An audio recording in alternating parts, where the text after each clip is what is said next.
Hi, I spent the New Year countdown in the dark because there was a power outage and half the city was out. I finally thought of a solution though, but 2016 was already gone. See, I have this power inverter for use in a car. You connect it to your cigarette lighter or directly to the 12-volt battery and it generates AC output, so you can use it to power your stuff at home. You can't drive your car into your home, but you might have a battery-operated drill that runs on a 12-volt or 14-volt battery. Then you're set. Let's connect it up. Ooh, I probably connected backwards. My luck is I never connected right the first time. No, it doesn't work? Are you kidding me? Not only it's completely broken, its 50 amp fuse is blown. Who designed this shit? Reverse polarity protection relying on a 50 amp fuse to blow? Seriously? It's like cutting your dick to prevent pregnancy. I replaced the fuse and now if I connect my mushy multimeter to the input terminals of the inverter in reverse, I can clearly see that there is a diode drop voltage across the terminals. This is the circuit they have. If we connect the battery here, the current goes through the fuse here and powers the circuit here. But if we connect the battery backwards like this, then the diode forward biases and there is a huge current through the fuse that blows the fuse. And it can't even protect the circuit here. Even their data sheet says reverse polarity connection will result in a blown fuse and may cause permanent damage to the inverter. Absolute garbage. Well, this is bullshit. Now I have to buy a new inverter. This wasn't even the focus. Okay, let's see. Is there anything on sale? Let me test a couple of these and see if it has the same crap circuit. Huh, this one has a diode drop too. Wow, even the cat has the same crappy protection. Seems like the same person designed all of them. I'll just get the cheapest one. Dear inverter designers, this is the circuit you need. Keep your fuse, change your diode to a TVS diode, and use a MOSFET in this configuration for reverse polarity protection. Anyway, I have my drill battery and I have hooked up my mushy meter so we can measure the current and voltage on my phone. Now we connect the battery and turn on the inverter.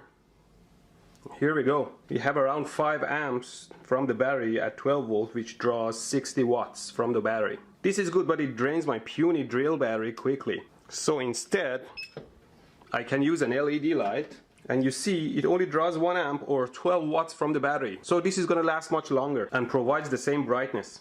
Now I like to plug my inverter into the outlet of my house so I can power more things. And for that, I made this harness that you can plug to both sides. First, you plug it to the inverter.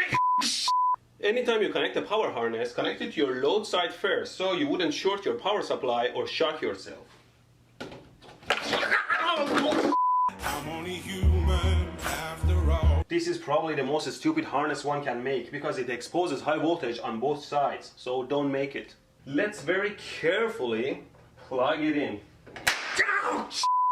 Yes, we have to make sure our load is not powered from a different source, like the city power. The issue is that although both these sources are 120 volt AC, they are different in many ways. The yellow sine wave is the city voltage and the green wave is the output of the inverter. You can see that they don't have the same shape, they are not in phase or even have the same frequency, so connecting them together shorts their voltages badly.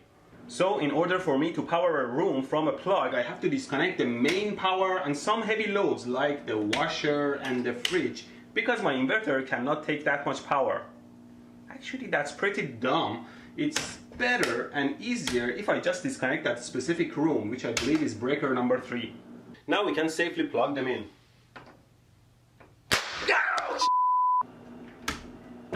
Apparently it was breaker number 2. Always make sure you open the correct breaker by connecting a light or something into the plug. But here's a redneck way of knowing which one is the correct breaker. Just short the plug in question and the correct breaker opens. Don't do it. One last try.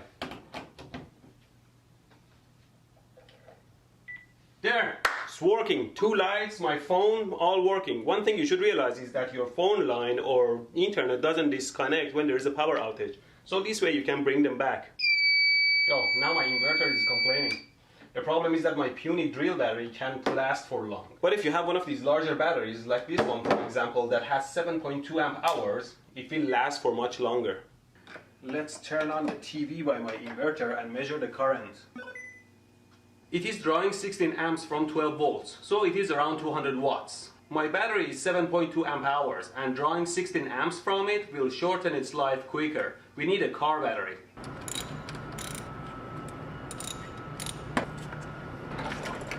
With this, I plug the entire setup into my inverter. The TV, digital box, my phone, the radio, and even the light.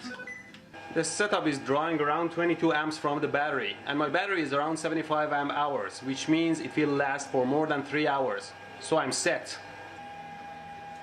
Okay, let's return the battery.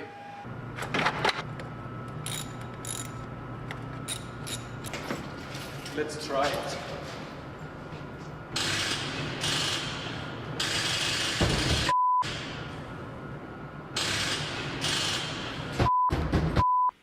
You know, there are these things called UPS or uninterruptible power supply. Hello everybody, wherever you may be.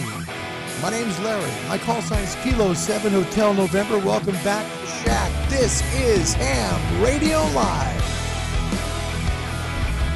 I ask you to please hit subscribe because we don't put additives in our product here. You're not going to see any ads, those monetization shows that, every 2 minutes you got to hit a skip ad button and you wait 5 seconds, which seems like an eternity for it to end. Oh, please let it end. Well, don't worry about it. No ads here. Just subscribe so people can find the channel on YouTube that just might have an interest in ham radio. I want to thank everybody for coming here. Nikolai already in the house from Romania. Thank you for being here, Nikolai, and hello to all of you, wherever you may be. What a day. Hi. Well, that was a great open. And the reason why was because we just finished just a really bad ice storm that we're still recovering from. We've talked about the last few days. There's still thousands of people without power in my area. And there are literally hundreds of thousands in our country just because of how bad the storms have been. Because the Siberian Express came down and said, I think I'm going to go down to America and take a look and see what I can see down there. Well, it did. It went all the way through Canada and saw a little bit of Texas. In fact, all of it. So Texas warming up finally. I mean, literally, the difference in Texas, say, for example, you're going to be in Brownsville, okay? Brownsville, Texas, is going to be 60 degrees warmer than it was last week. No kidding, 60 degrees. That's amazing in a 1 week span. Welcome to the show, 17th of February, 2021, the only YouTube show every day devoted to ham radio. Excuse the voice. My brother came down with a cold. I've been taking care of him. And yours truly, I think, is coming down with it as well now. So we'll do what we can. Hi, Sean. Good to see you from the UK. Thank you for being here. It's always a pleasure. I want to encourage folks before we start the show today. And I'm going to tell you how I put the Yaesu FTDX 10 into my lower level where it's comfortable and nice for me to be able to use a radio without being sore from sitting too long, because that's something I have a hard time with. I'll show you how I did it, and it might be something that works for you if you think about it. Maybe you've got an area of your home where you can relax a little bit. Maybe it's by a recliner chair. Maybe it's by your bed. You've got an adjustable bed or something. You'd like to put a radio nearby. I'll show you how I did it. Might work for you. We'll do that in just a little bit. We'll also see about making some contacts as well as some receiver ports using 3 different antennas on the Yaesu FTDX 101. We're going to be using the Callum McCormick DX Commander Classic, which is his all-band vertical. We'll use the Chameleon MPass 2.0, just the vertical portion, not the dipole portion. It's about 22 feet. And then we're going to be using the Wellbrook ALA 1530 LN magnetic loop. Okay, before we start, I want to say thank you for coming. Thank you for all of your kindness and all your comments. They mean the world to me. I appreciate it very much. Thank you for your time and writing. If you'd like to contact me, easiest way to do so is through my QRZ email. Just go to qrz.com, hit my call sign, K7HN. Email is right there for you. Love to hear from you. Okay, so we're going to get into some questions on the general today. And I want to tell you that, yesterday I alluded to this. There are some people who are just so nervous to take the ham radio test who've waited a lifetime to become ham radio operators. I don't know if you realize that. There's a lot of us that just take it for granted because we have a radio and we go on the air. There are many people in the world, especially older people 50s, 60s, 70s, 80s, that have wanted for years to be able to be on the radio. My father-in-law is one of them. Now, my father-in-law always wanted to be a ham radio operator, but just never had the time. He's raising families and taking care of everybody in the family and making sure he was doing the right thing to protect everybody and provide. Excuse the voice. It's going to be a little scratchy today because of the cold. But he always wanted to be a ham. Then when it came time to get ready to take the test, because I was already a licensee, he was really nervous about taking it, especially the math. I'm not good at math. I don't retain things. It's too hard. Let me tell you what he did. My father-in-law down in Tracy, his call sign's Kilo November 6, India Ocean Papa. My father-in-law, who waited almost his entire life to become a ham operator, studied hard, got the technician on the first try. Then he's, because he wanted to work sideband, he wanted more of the frequencies. So he really studied hard again. And he really was hard, it's like, I can't do it. It's too much. It's just too hard. I'm not good at math. And then he took the general test and he passed the general on the first try as well. Yeah, so he did that. So the whole point of this is that you can do it too. You can. If you've always wanted to be in ham radio, don't put off another day. One thing about the coronavirus that's really helpful is that so many ham radio clubs, they're kind of closed off right now because they don't want to get people sick, but there are great online study tools that help you to get on the air. There's some wonderful ones out there. Take a look online, see how well they're rated, and find the one that fits you. Most of them will give you like a free trial to try it out. So take a look at it. We'll be here along with you for the ride. If you have questions regarding the test, put it in the comment section below. I'll be happy to answer them to help you get on the air. Okay. Today we're going to work on the general, which is the second level in the US. It'll give you about 97% of the frequencies allocated in the US for the ham bands, not the extra 3. Now, you might be saying extra 3%, not a big deal. It is. That extra portion for amateur extra operators gives you everything. And most DX, especially on 40, happens between 7.1 and 7.7 or 7.8. You very rarely see DX above 7.8. Not sure why, but that's usually where you'll find it. So if you like to work DX, working other continents, not counties, the amateur extra class will help you. And you can pass that. It's 50 questions, but you can still miss 13, okay? You can do it. If you passed 1 or 2, you'll get the extra if you want to, okay? Love to have him. Speaking of my pop, here he is. There's my father-in-law. Welcome to the show, Dad. Proud of you, man. Very proud of you. He's the one who did it. First time, both tests. You can pass as well. All right, so let's get to those questions on the general, and we'll see if we can help folks that are technicians to license up, or for those who maybe want to take both tests from 0 to general. Here's some help on the general exam. All right, here we go. First question. Which of the following is an advantage of using the binary system when processing digital signals? Binary system, to break it down in layman's terms, is ones and zeros. That's what it is. Just zeros and ones. Okay. Binary states, the answer is A. Binary states, ones and zeros, are easy to represent by an on and off state. So binary code of 1 and 0, easy to represent by an on or off state. Just makes it simple. That's how digital works. Binary. That's all it is. Next question. Don't think it's too hard.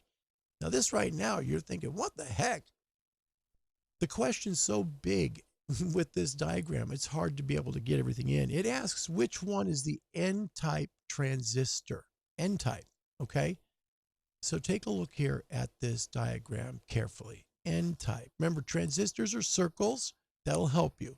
Circles with a T in the center. Could be sideways, could be up and down, but the point is it's a circle with a T. All right. Number one, let me do this just to help you. Okay, we'll pull this off the screen. Again, looking for the N-type transistor. All right. The question reads, and I'll put the full question on the screen. And it's not there. Sorry about that. My fault. Let me get you back to the schematic. N-type. There are two transistors here. The center one is a FET, a field effect transistor. That's got the arrow in the center. Easy to spot those because of the arrow. Okay. When you have an N-type on the bottom of the, you see the T coming in, you've got two coming out of the circle on 45-degree angles. Okay. You see how the arrow's on the bottom?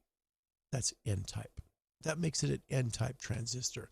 When it goes in the bottom of the transistor, it's an N-type transistor. You won't get many of these on the test. You'll be maybe two at the most. You're not going to get many, and especially like the math too. Not much math. Usually on the math section, for people who'd like to be in ham radio, you probably are not going to see more than two, at the very worst, 3 questions regarding math. And if you have certain formulas down, like I told you yesterday about figuring power or amperage or resistance, you'll have a leg up on it. Okay. Next question. Which of the following describes one method of impedance matching between two alternating current circuits? That's AC, so alternating current circuits. Okay. It's basically an LC network between the two circuits.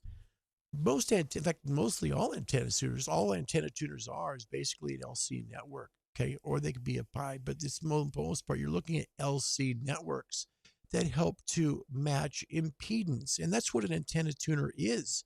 Antenna tuners are only just an impedance matching circuit. And we think of them as these wonderfully cool products that match an antenna. That's not what they do. They just simply find an impedance, which is essentially a handshake. Hey, the radio says, okay, I can transmit through that now. And then it works. Now, at reduced power, but it's still going to work. That's how it goes. Okay. So keep that in mind. Antenna tuners are only impedance matchers. Okay. You'll have it. Next question. What percentage of power loss would result from a transmission line loss? This is your feed line of 1 dB. This is why getting good feed line is so important. So let's say you buy some, RG8X, it's small. Okay. It's not bad. You shouldn't bury it, but it's not bad. Okay. And then you compare it to, say, an LMR 400 variant, which is a very good feed line.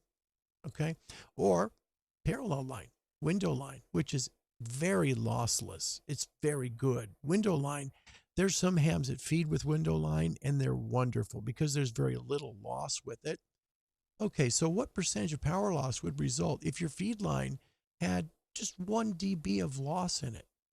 Get this. Your 100 watt transmit signal now is about 80.5 watts. That's it. So that's how much you could lose for just using poor quality feed line. That's why I say feed line is so important. Buy better feed line up front and think top down. Antenna first. When we get our ham license, the first thing we think of is, oh man, what radio am I going to buy? This is awesome. And then we get our radios and we say, gosh darn it, this just sucks. I hate this radio. It doesn't work for me. Darn. Hate it. Don't want it. Done with ham radio. The problem is you haven't given your antenna a chance to work. Usually that's the issue. If your antenna works properly and it's high enough, you have a good antenna, your ham radio is going to work great. It will. You've got to give it a chance, though. The antenna is the most important part of your shack. Period. The end. Okay? Good feed line from there is next, and it's just basically as important. It really is. It's an extension of your antenna. So, good antenna, good feed line, great radio. That's how it works. You'll be able to do it. Just remember that. Very important stuff, okay?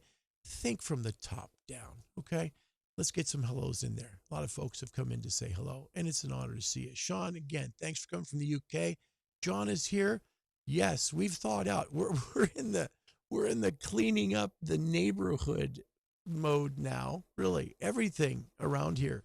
There are just piles of branches, tree limbs that can be 20 feet long, and the city is coming by with the equipment, heavy equipment to chop it all up, and make sawdust out of it and stuff. But yeah, it's just everywhere, all over their areas like that, and thousands are still without power. So there you go. Dave, hello, good morning. Dave says, clearly the guy in the opening is out of his swim lane. That's awesome. What's one of the best comments on this show I've ever heard.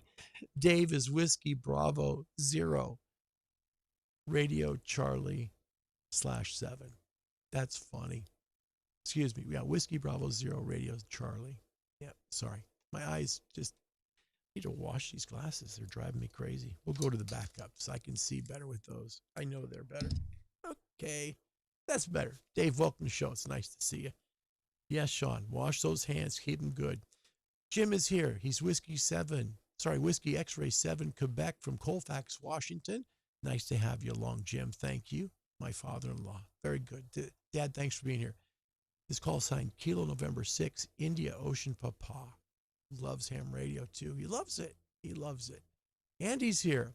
Good to see you, man. You too, mate. Have a great day. You too. His call sign, 2 Echo 0, Radio Echo Echo. Good to see you, brother. Thanks for being here. Tom is here from Bahrain.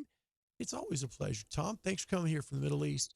Hope all is well. My browser won't play your live stream, so cheers in advance. Catch you next time. Tom, it'll be a pleasure. On replay, Tom, good. Good to see you. Hello there, and thanks for being here. Cliff is here. Whiskey Delta 4, Oscar Bravo Papa, all the way from Virginia. Cliff, I think this is the first time you've been here. It's an honor to have you. Thanks for coming.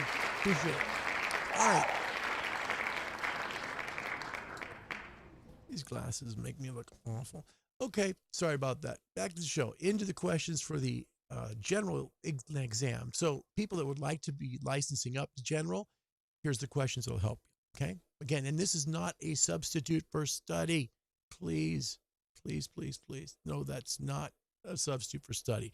This is just to help you get there, okay? So there might be some you hear on this channel that could possibly help you in the test. That's my hope. And we've been very blessed to have a lot of people tell us that the stuff that we've presented here that I've been doing has helped them. And to me, that's the greatest honor of all. So thank you for that. That's what the channel is designed for. It's designed to help people, to get you on the air. All right, next question. Which of the following are least reliable for long distance communications during periods of low solar activity, like now? Okay, good answer for this. The answer is D, 15 meters, 12 and 10.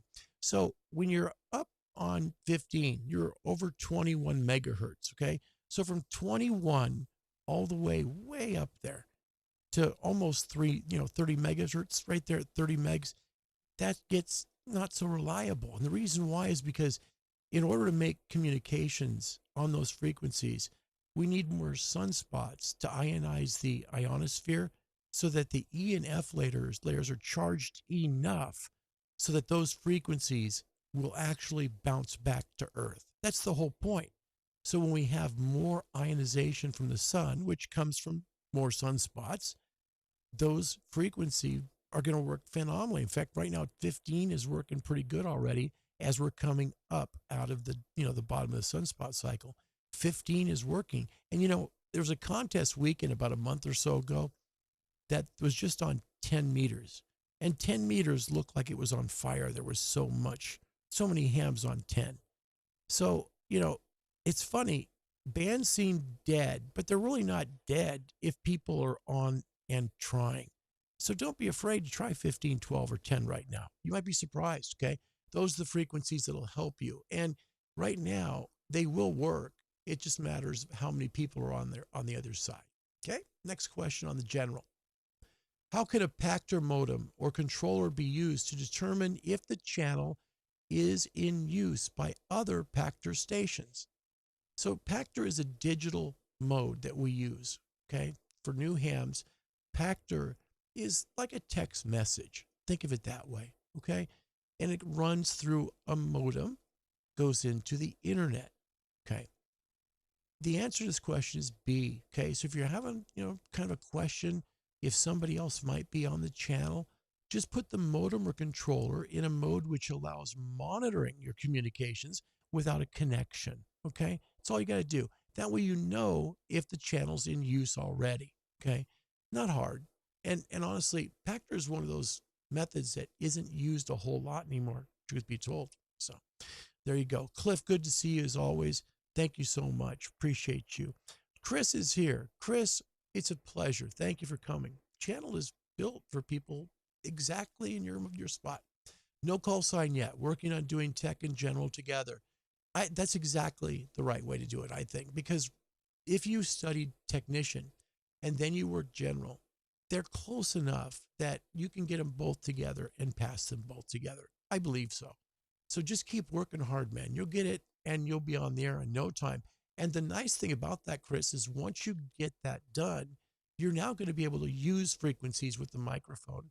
Or if you want to use digital, plenty of frequencies available to you. If you just have the technician, it's kind of weak. You get 10 meters on HF, and then on VHF, you get 6, 2, and 70 sems. So just keep working at it. You'll get there. Don't be intimidated by it. You can do it. I guarantee it, man. You can do it. He's in West Virginia. Thank you so much. All right, next question coming up on the general in the U.S. We're going to just, let's do 3 more, okay? Been here a little while doing it. Next question on the general. What does the Q signal QRV mean? QRV. In ham radio, for folks that are new to ham radio, we use Q codes, okay? They're Q signals. And Q signals are basically an easier way for us to tell each other what we're trying to say without using a whole bunch of words. And they were developed in a way because sometimes radio communication can be really hard to do.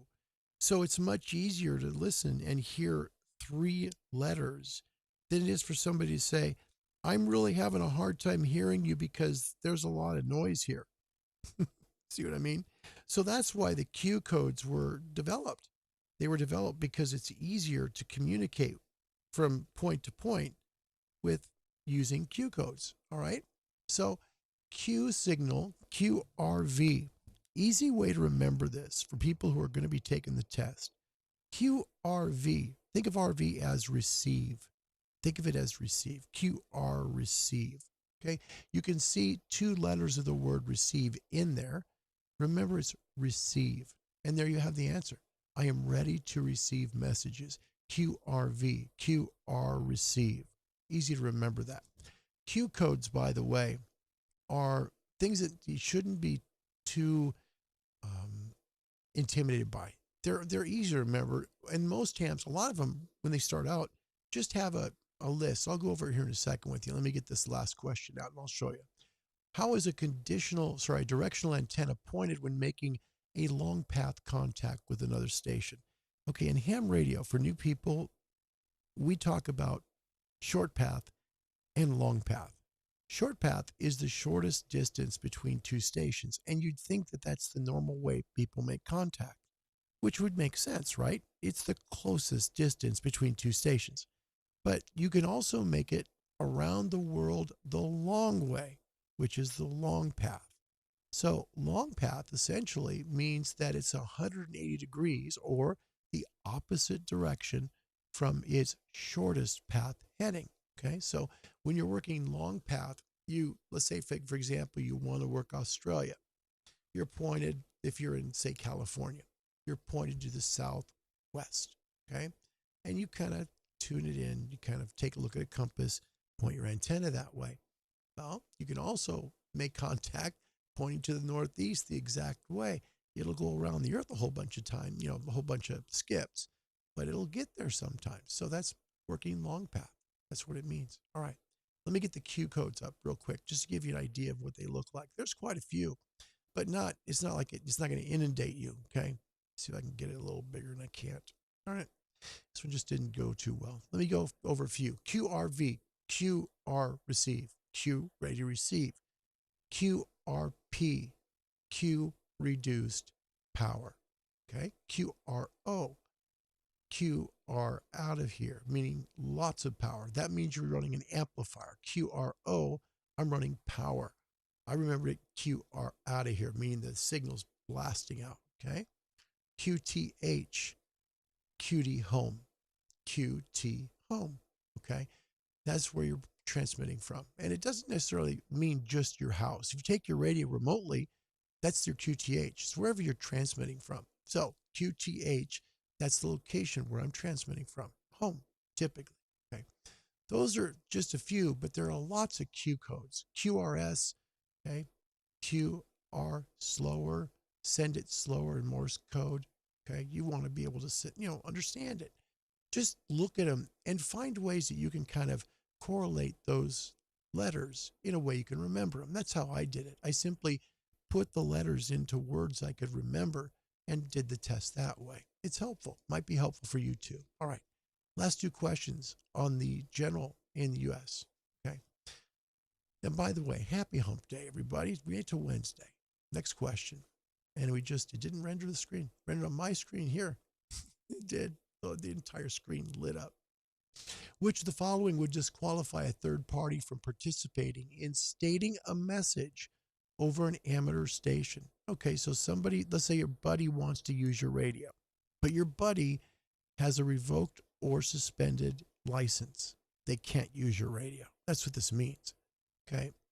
The answer is A. Third party's amateur license has been revoked and not reinstated. Therefore, it would disqualify them from using your ham radio. Okay. If you know your mate there has a suspended license and they're just jonesing, man. They're just like, I got to get on the air, man. What are you doing? And, they got to get it reinstated. You can't let them use your gear. As much as you want to be a great friend, save your own license, okay? Let them deal with their problem. Let me do one more question on the general. We'll close it. What's the maximum transmitting power an amateur station may use on the 12-meter band? 12 meters is unlimited, 1,500 watts. That's the legal limit in the U.S. Now, in Canada, they can go 2,000 watts. That's huge, 2,000 watts, okay? So Canadians, well done. U.S. it's 1,500. So maximum transmitting power on 12 meters is 1,500. If you go into this test and you remember, there's really only a few bands that are limited in power. You'll be fine, okay? Remember 30 meters. All the way through 30 is 200 watts. That's it, just 200 watts. Okay. If you remember on 60 meters, for everyone, 100 watts. That's all. So 30 meters is 200 watts, 60 is 100 watts. Now, if you're a novice or technician, now it's technician, on 80, you're limited to 200 watts there. Same thing with 40 meters. But when we're talking just the band itself, the only two bands that are limited in power is 30 and 60. Keep that in mind, okay? And 30 is double the power of 60, okay? So just remember, as you go higher in frequency, the wattage just doubles. That's all, okay? So you'll be able to do pretty well at that. And I think you'll be very, very happy, okay? All right. Thanks for joining the show. Appreciate you being here. It's very, very good to have you. And we are honored, as always. So, Chris, I love it. No fear. Atta boy. You'll get it. You'll get it. Please let us know how you do, okay? That's important. I feel hot today. Don't know why it's shouldn't be this hot on the mic. But anyway, hi there. Good to see everybody. All right. So we're going to go over some questions. I see you on some antenna work here. But first, let me get back to your comments. Glenn in Australia. It's an honor to see you. Thank you, Glenn. He's just outside of Sydney. Victor Kilo 2, Golf Sierra Tango. Welcome to you, Glenn, in the house, as always. Norm is here. Whiskey 1, November, Juliet. Norm in Massachusetts. Welcome. I want that air check, brother. Let me get that air check from you. I want to hear that stuff from the 70s. I'd love to hear your work. I would. Anders is here. Welcome, Anders. Anders is here from Scandinavia. How are you doing over there? The weather is better now? Yes, it finally broke and it has improved. Glenn from Australia. Hey, I wish I could use 2,000 watts and VK were restricted to 400 watts. Seriously, I didn't know that. Are you really? In Australia, it's only 400 watts? Holy cow. You know, Glenn, I also heard that Kenwood completely pulled out of Australia. Is that true? Really? Did they completely pull out of selling amateur radio gear in Australia? I read a couple of articles recently on that. That surprises me. Wow. Glenn goes on to tell us he has an 811A amp and a Palistar AT2K 2 kilowatt tuner. I'd like an automatic tuner like an LDG AT11, 1000 Pro. Do you think an auto tuner is worth the cost? Is one better than the other? You know, I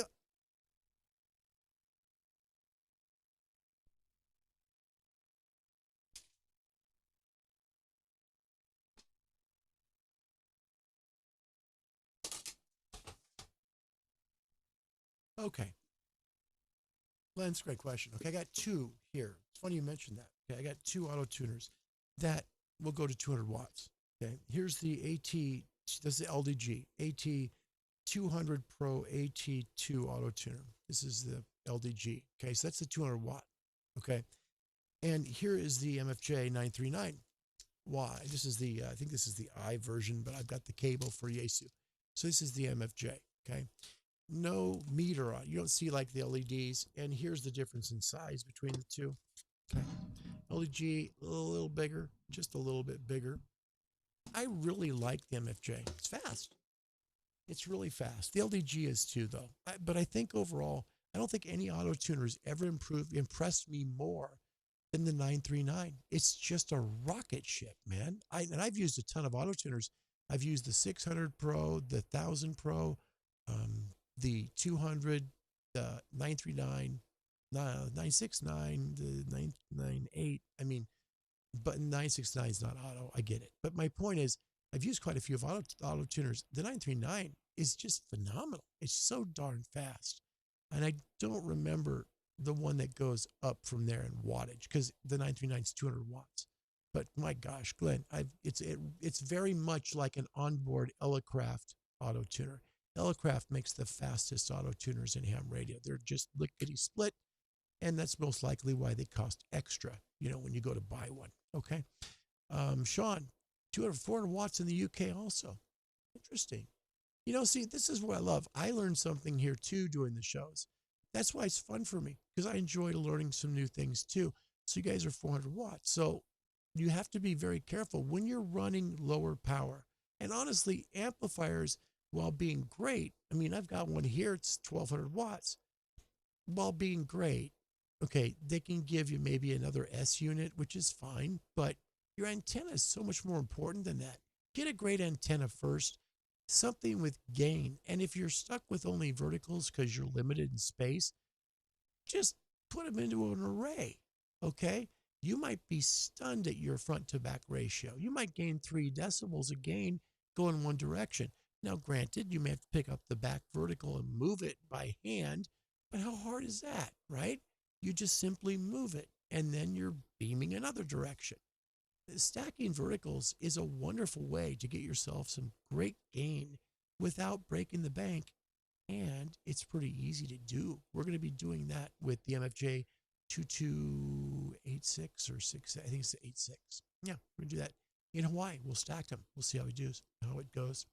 Okay, so Nikolai, in Romania class, I have restricted to 400 watts as well.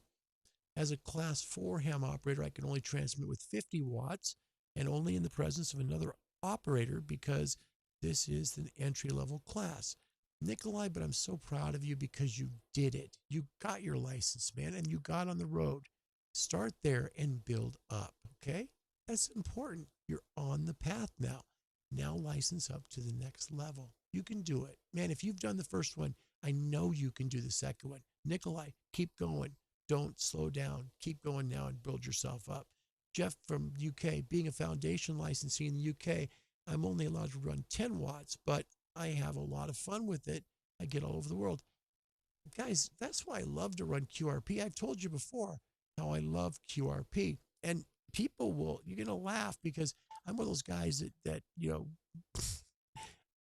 I've got a radio. And when I had the one that was 200 watt version of this, right, I was at 200, right? I've got to make sure I'm at here on this to get to so I can show you the power. Okay. Let me show you where the 101 is right now, because this is the last time I used it, where I was at. take a look at my RF power output. I'm at 5 watts. That's what I'm transmitting at, just 5. Because I love QRP. It's a challenge. I think challenges are fun in ham radio. So Jeff, I get it, man. In 10 watts, you might be stunned at how far you work, and the reward is fantastic. Jeff, thank you for coming to the show. I appreciate you being here. Same thing there for you, Nikolai and Sean. Yeah.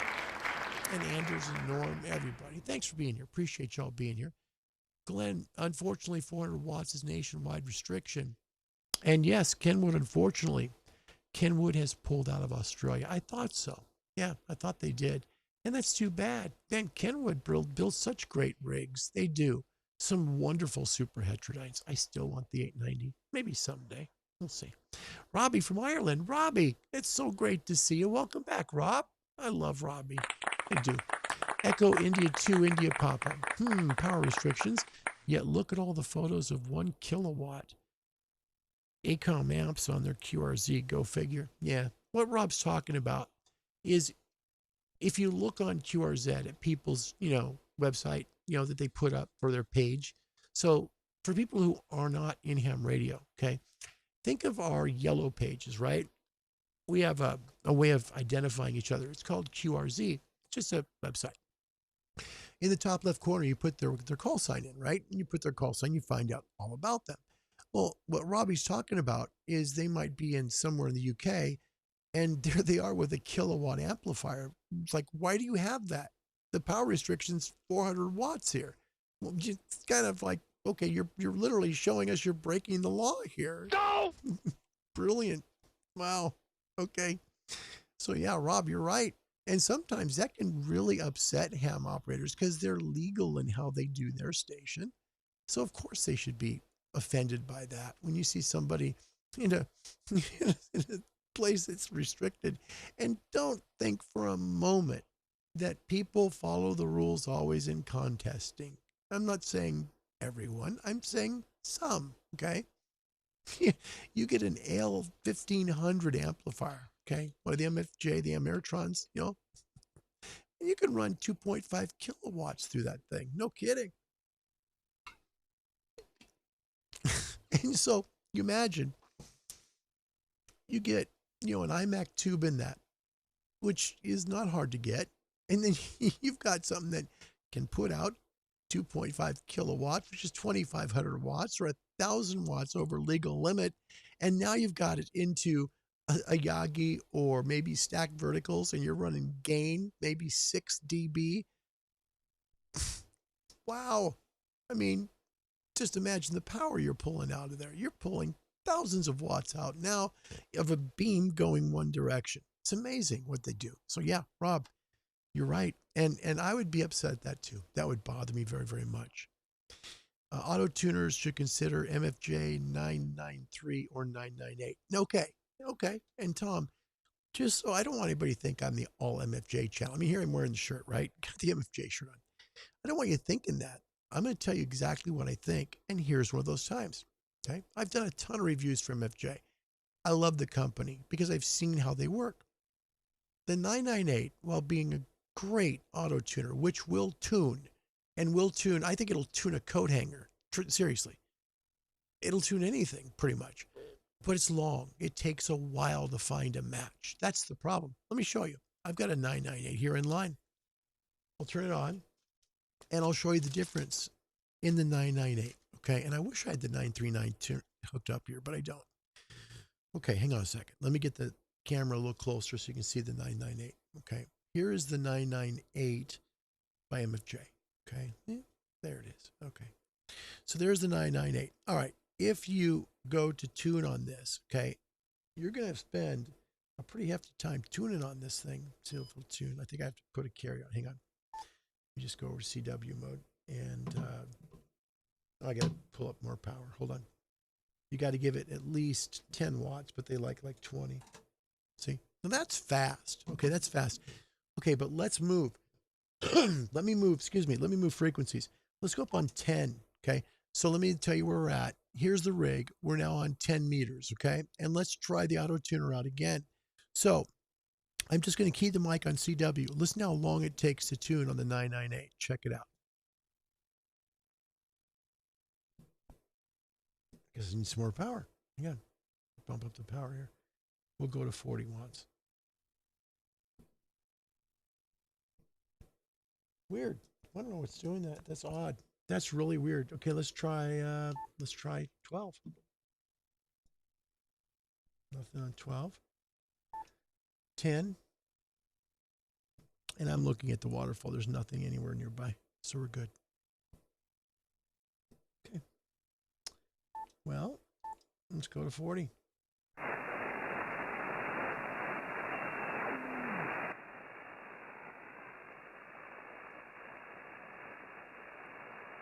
Okay.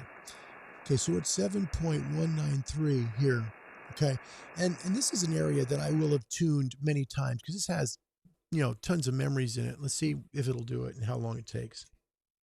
Not showing that on that one. So it's already been there. And that's one of those things, unfortunately, I've tuned that frequency enough or near it that it remembers it. That's one of the things the 998 is good at.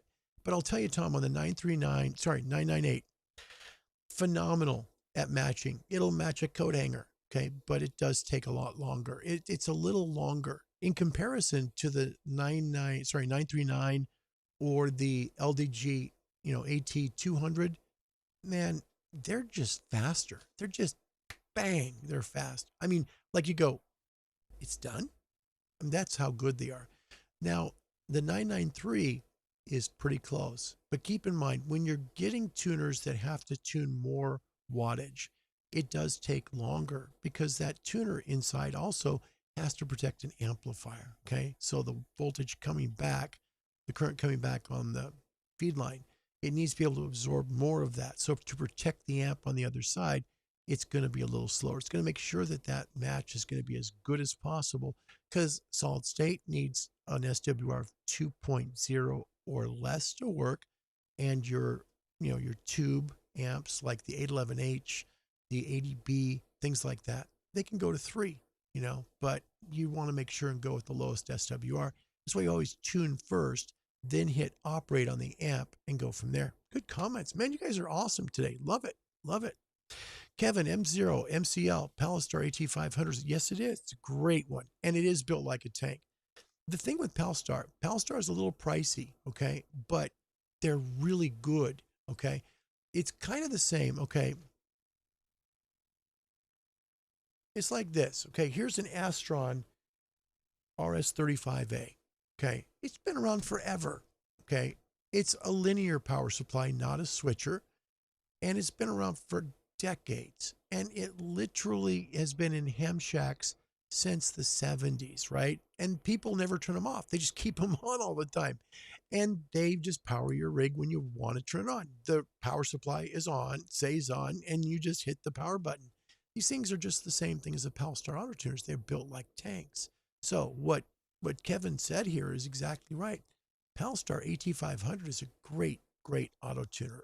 I have seen one. I have used one in a ham radio store. I've never had one here for long-term testing, though. It's good. Tom loves the Palstar as well. I thought you were leaving, man. Are you serious here? I thought you were going. Let me tell you something, kid. Anyway, okay. Hi, Will. Kilo Alpha 8, Golf India Mike. Sorry I'm late. Glad to see you. Glad you are here. Always glad you're here. All right. Let's get to the rig. We're going to pop on to 20 meters. We'll take a look and see how we do today. And we're going to show you just a little bit of difference between 3 antennas, okay? There is, first of all, Callum's antenna, which is DX Commander Classic. Probably the best antenna buying the market. I've said it so many times, I'm just going to stop saying it. But it's great, and it's really affordable, okay? It will basically, you decide what frequencies you want to work on it. I have mine right now cut for 17, 20, and 40 meters. I might put one for 15, but I'm thinking about maybe running 80 instead. So mine will probably be 80 through, 80, 40, 20, 17. All right, let's move to 20 meters. We'll get off of Morse code, off of CW mode, and let's take a look and see what we got.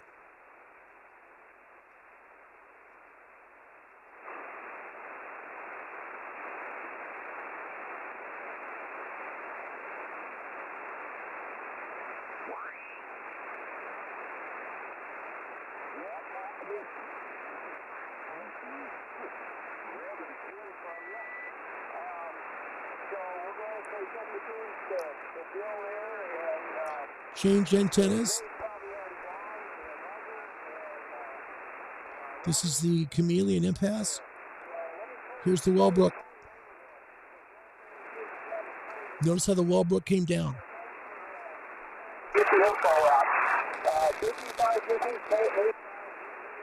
See that? There's the Wellbrook. Here's Callum McCormick's DX Commander.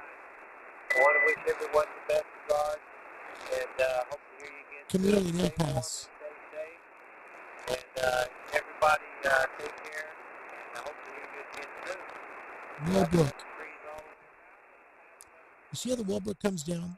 Okay, let me quickly tell you, when you're using a really sensitive receive antenna, you're going to have to use your preamps to bring it up because they don't use the electromagnetic. I want to say electromechanical. Sorry. I've done way too many pinballs in my life, electromechanical pinballs. Anyway, the electromagnetic waves of our ham radio transmissions, the magnetic loop antennas just focus on the magnetic portion of it. They don't work on the E. So you're not going to get the static crash issues. You're not going to get all that electrical interference that you get with a vertical or a dipole because the mag loop just works on the magnetic portion. That's why they're called mag loops. Now, you'll need to bring it up with a preamp, but listen to the sound quality once you use an RX loop. Let's go back to the rig and we'll go and show you the demonstration of what happens when you use a receive loop and how different it sounds because it's pulling out a lot more noise, okay? Here we go.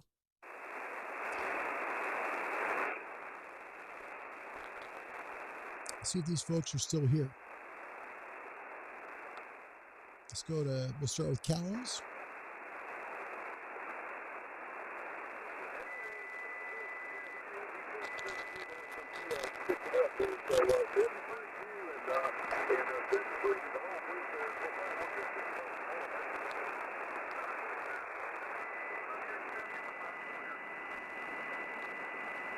Someone unfortunately tuning up on frequency. That's unfortunate.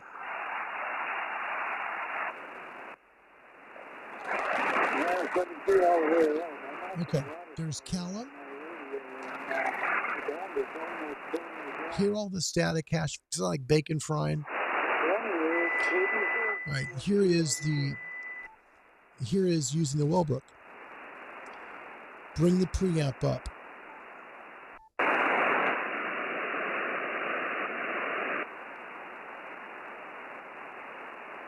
Wait for him to transmit again.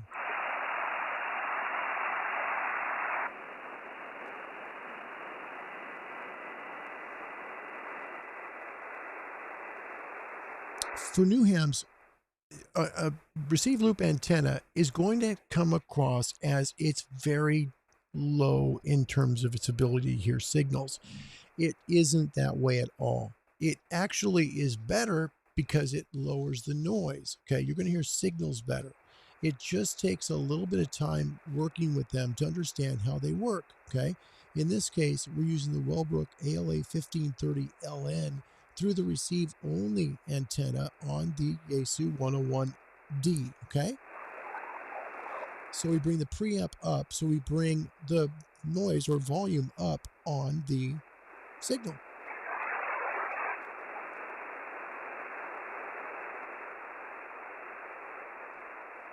And that one's getting pretty weak. Okay, so let me expand this out and find another signal for us here. Hold on.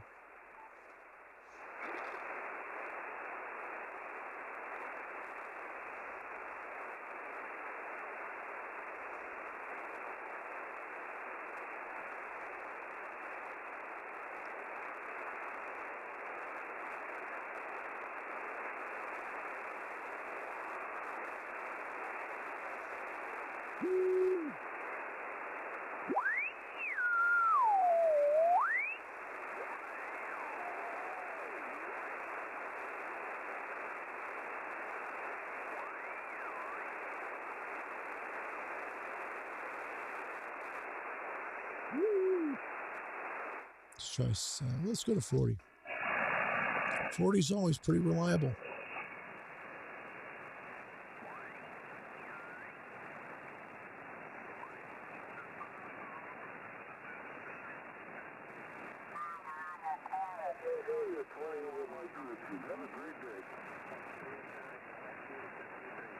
Here's 40. This is on the DX Commander Classic. Okay, on to the Wellbrook. See the waterfall go down? It's still there. It's still going to pick up. Bring in the preamp.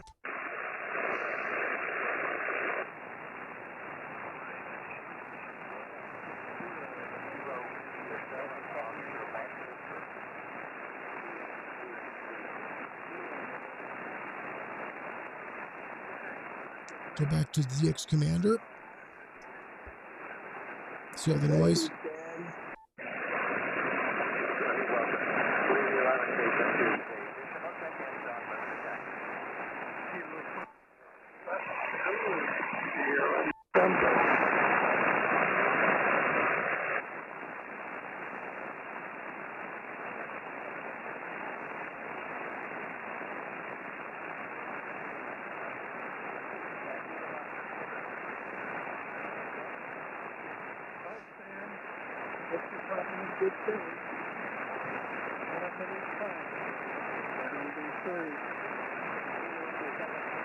All right, that's a good example of exactly how that works and why you do it. A receive loop will help to bring down the noise. You can see the waterfall when the entire band just goes away, okay? Less noise involved. That's what mag loops do. And keep in mind, mine is only about 1.5 meters off the ground, and I have it pointed towards the southeast. So it's going to be stronger in reception there. However, if I move up into the higher portions of the UHF band, it's not as directional there. Let me show you here, if we move up to 17 meters, how they become less directional and more just like bringing the noise down in frequency, okay? So we'll go to 17. And hopefully we'll have someone up here. So we're on Callum's antenna here. I'm just going to bring down the gain on the transceiver, just on the front end, so it makes it easier for you to see. There we go. All right, just easier waterfall to look at. Take off the expand so you can see more of the screen. There we go. All right. So here's the waterfall and what it looks like on 17 meters. And hopefully someone's going to transmit.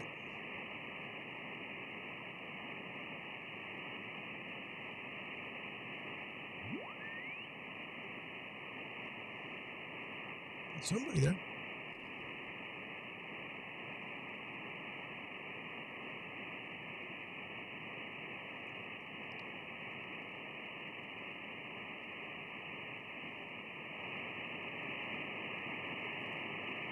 And this is coming off the DX Commander. Now listen, okay, hear the sound. Just listen to the sound itself.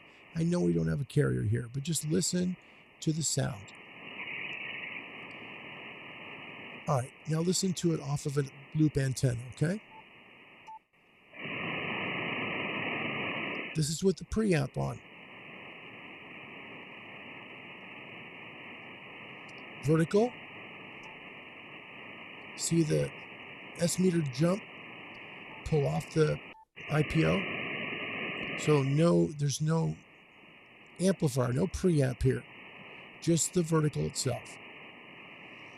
Now the Wellbrook, look at what happens with the waterfall, with the signal meter. Even if we bump it up, the noise floor is lower. And what that does is that helps you to find frequency, find signals that are out there because it takes the noise out. It helps to lower the noise.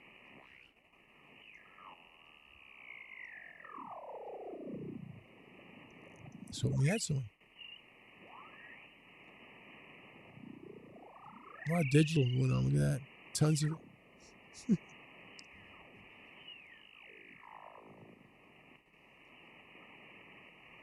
Shoot, Riz. It's just RFI. All right. So essentially, when you're using a receive loop, and I know they can be expensive, but your value is going to be there. You just have to understand you're going to have to use your preamp to bring up the signal. A rotator is really only necessary if you're going to use it on, say, 80, 40, 20, then rotating to tune the null is going to help you because it'll help to null out the frequency that you're listening on and help to allow you to bring up the signals, meaning knock down the noise that is all around that frequency and bring up the signal with the preamp and your DSP. That's how they work. They're brilliant, much better than what you're using if you're using a dipole or a vertical. It just doesn't hear all the noise that they do. That's why you saw the S meter go down. Okay, that's the show for today. Just showing you a little bit of antennas and how they affect signals. I wish we had a little bit more people on, but right now they're just a little quiet. So we'll close the show here. I want to thank you for watching today. It is an honor and privilege to do the show. If you're looking to be in ham radio, I want to again encourage you to keep studying. You can pass this test. It's a matter of how hard you want it.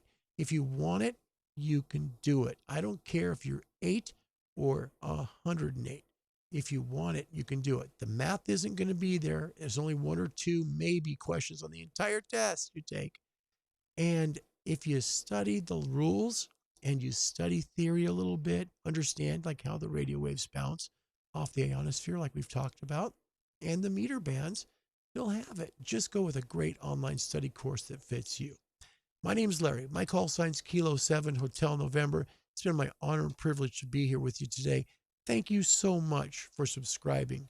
That is an honor and privilege to me, and it does mean a lot because it helps other people like Chris who have an interest in ham radio to find the channel. To me, it's the whole purpose here. I'm just trying to help people to get on the air. Until tomorrow at about 1900 UTC, God bless you, and goodbye, everybody.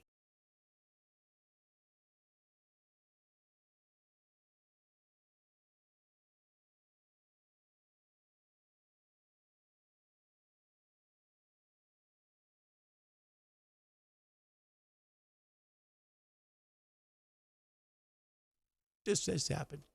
Again, I had the sign-offs all prepared and ready to go. We'll just say goodbye. Sorry that happened. You guys, thanks for watching. It is an honor and privilege. I have fun doing this, even when things don't go right, because it's better than just sitting there by the television. Let me find you the sign-off, because I can probably see it carefully if I look carefully enough here at where it is. And if I don't,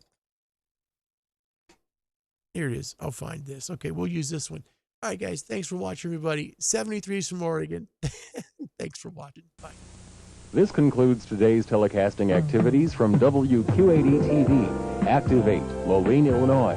Active 8 is owned and operated by the Quad Cities Communications Corporation with studios located at 3003 Park 16th Street, Moline, and its transmitter at Orion, Illinois. Quad Cities Communications Corporation is a wholly owned subsidiary of the Des Moines Register and Tribune Company, which operates the Register Broadcast Group stations. Other broadcasting operations in the Register Broadcast Group include KHON-TV, Honolulu, Hawaii, WIBA AM and FM, Madison, Wisconsin, KLAK-AM and KPPL-FM serving the greater Denver area, KYXI-AM, Oregon City, Oregon, and KGON-FM, Portland, Oregon. Active 8 broadcasts by authority of the Federal Communications Commission on Channel 8. Active 8 has an effective radiated power of 282,000 watts visual and 56,200 watts aural. Our studio transmitter microwave link is KFO25, operating on 6,950 to 6,975 megahertz. Portions of today's programming were mechanically reproduced. Active 8 subscribes to and is a member in good standing of the NAB Code of Good Practices. Active 8 is an equal opportunity employer. In keeping with its policy of providing balanced programming which serves the needs and interests of the community, Active 8 welcomes your comments. Write to WQ80 TV, 3003 Park 16th Street, Moline, Illinois, 61265.